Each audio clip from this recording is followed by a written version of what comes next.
మీ ఇంట్లో మొదటి కోటీశ్వరుడు మీరే అవ్వాలనుకుంటున్నారా? ఈ ఫైనాన్షియల్ వెబినార్ లో ఇప్పుడే జాయిన్ అవ్వండి. హాయ్ హలో నమస్తే, welcome back to our channel. ఈరోజు మనతో ఉన్నారు స్టాక్ మార్కెట్ అనలిస్ట్ అయిన సుందరరామరెడ్డి గారు. సార్తో మాట్లాడదాం. నమస్కారం సార్. నమస్తే. Sir, Nifty small cap 250 momentum 100 index ఏదైతే ఉందో దాని ప్రస్తుత పరిస్థితి ఎట్లా ఉంది? ఎందుకంటే మార్కెట్స్ అనేవి చూస్తూనే ఉన్న వాలటిలిటీ, డౌన్ఫాల్ అనేది జరుగుతూ ఉంది. ఇంత పడిపోతున్న టైంలో దాని మీద ఆల్రెడీ మనం సమీక్ష చేస్తూ ఉన్నాం ప్రీవియస్గా. దాని యొక్క జర్నీ ఎలా ఉంది అనేది రైట్ నో ఆ మొమెంటం గురించి చెప్తారా? మార్కెట్ అంతా పడింది అండ్ పర్టికులర్ గా స్మాల్ క్యాప్స్ మిడ్ క్యాప్స్ బాగా పడుతున్నాయి కాబట్టి ఇది మంచి డిస్కౌంట్ లో వచ్చిందండి. అండ్ నేనైతే లాస్ట్ మంత్ కొన్నాను, ఈ మంత్ కోసం కూడా కొన్నాను ఆల్రెడీ. ఆల్మోస్ట్ నేను ఒరిజినల్ కొన్నది అది 16,000 యూనిట్స్ అండి. అది 16,000 యూనిట్ 6.5 లాక్ ఇన్వెస్ట్మెంట్ చేశాను మొదట్లో. ఆ తర్వాత 2 times నేను మళ్ళీ బల్క్ బై చేశాను.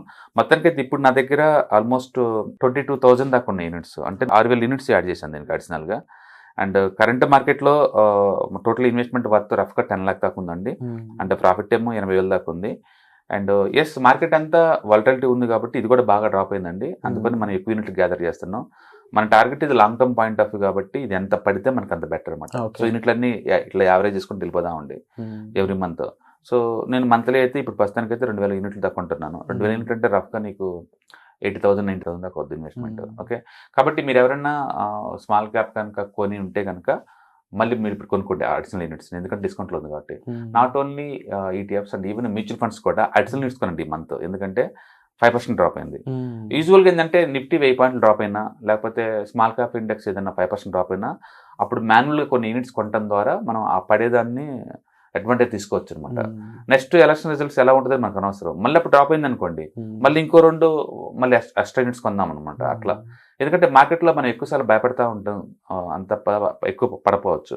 అందుకని నెక్స్ట్ ఏం జరిగింది దాని బదులు డిస్కౌంట్ వచ్చిందా లేదనేది ముఖ్యం అనమాట. డిస్కౌంట్ వచ్చినప్పుడల్లా అడిషనల్ యూనిట్స్ కొనడం బెటర్. చాలా మంది డిస్కౌంట్ అంటే ఎంత అని అంటారు, ఎంత అనే బదులు రఫ్గా ఒక ఫిగర్ కింద మనం 5% అనుకుంటున్నాం అంతే. ఎగ్జాక్ట్గా 5% కూడా ఆగాల్సిన అవసరం లేదు. మీరు కావాలంటే ఎవ్రీ 2% 3% పడ్డా కూడా యావరేజ్ చేసుకోవచ్చు. బట్ అందరికి అంత డబ్బు ఉండదు కదా ఫ్రీక్వెన్సీ కొనడానికి. అందుకని ఒక నెంబరింగ్ లో పెట్టుకున్నాం మనం 5%. సో ప్రతి 5% డ్రాప్ అయినప్పుడల్లా కొన్ని యూనిట్స్ కొనడం ద్వారా ఒకటి డిస్కౌంట్ లో కాబట్టి ఎక్కువ యూనిట్లు గ్యాదర్ అవుతుంటాయి. అట్లా ఒకవేళ పడకపోయినా సరే ఎవ్రీ మంత్ మనం కొందామని డిసైడ్ అయ్యాం కాబట్టి మనం ఎవ్రీ మంత్ కొనాలి. సో పడకుండా ఉంటే కనుక నేను ఓన్లీ 30,000 పెట్టేవాడిని. బాగా పడుతుంది కాబట్టి ఐ డూ ఇన్వెస్ట్మెంట్ అడిషనల్ గా ఒక 2 lakh ఇన్వెస్ట్ చేశాను దీంట్లో. మొత్తం మీద నాకున్న పొజిషన్ ఇప్పుడు 22,000 యూనిట్స్ ఉన్నాయి. అంటే ఓవరాల్ గా నాకు 10 lakh వర్త్ ఇన్వెస్ట్మెంట్స్ ఇవి. ఫస్ట్ టైం ఆల్రెడీ 10 lakh చేరింది ఇది. అండ్ కరెంట్ ప్రాఫిట్ అయితే మాత్రం 80,000 ఉంది.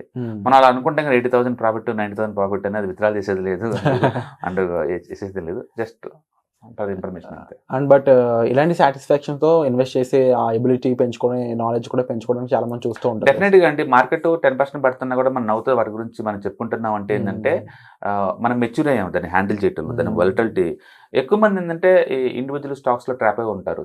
రిలయన్స్ లాంటి కౌంటర్లు కూడా ఈవెన్ 6-7% డ్రాప్ అవుతుంది ఈ టైంలో.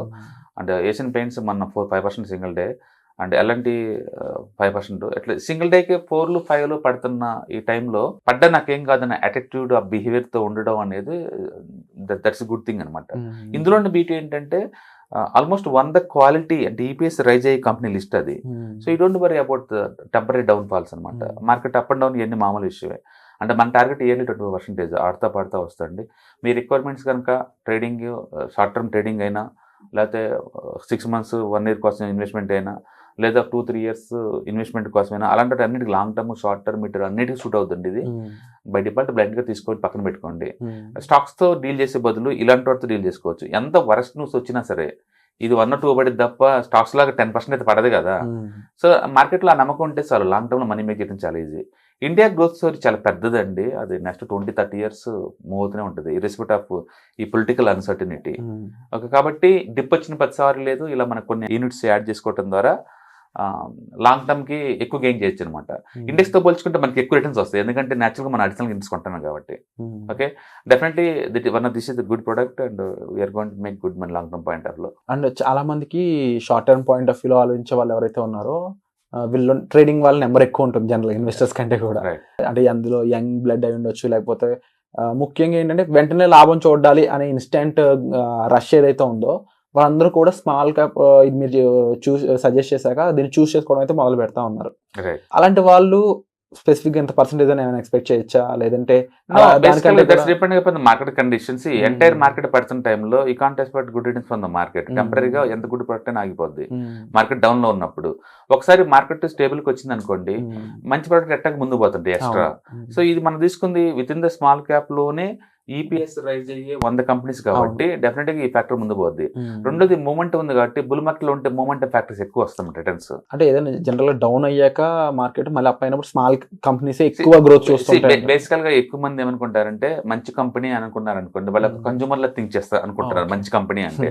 సపోజ్ రిలయన్స్ మంచి కంపెనీ అని అనుకోండి, రిలయన్స్ గురించి ఏం తెలుసు అని, వాళ్ళ బిజినెస్ మోడల్స్, వాళ్ళ రా మెటీరియల్, వాళ్ళ అవుట్సోర్సింగ్ అండ్ వాళ్ళ ప్రాసెసింగ్, సేల్స్ ప్రాసెస్, వాళ్ళ మ్యానుఫ్యాక్చరింగ్ ప్రాసెస్, వీటి గురించి ఏం తెలియదు. బయటకు వచ్చి వాటి బ్రాండ్ చూసి మనం అది మంచిది అనుకుంటున్నాం. ఇన్వెస్ట్మెంట్లు అలా కాదు, ఎగ్జాక్ట్లీ ఏ ఫ్యాక్టర్స్ మీద మీరు ఫోకస్ చేస్తానో క్లారిటీ ఉండాలి.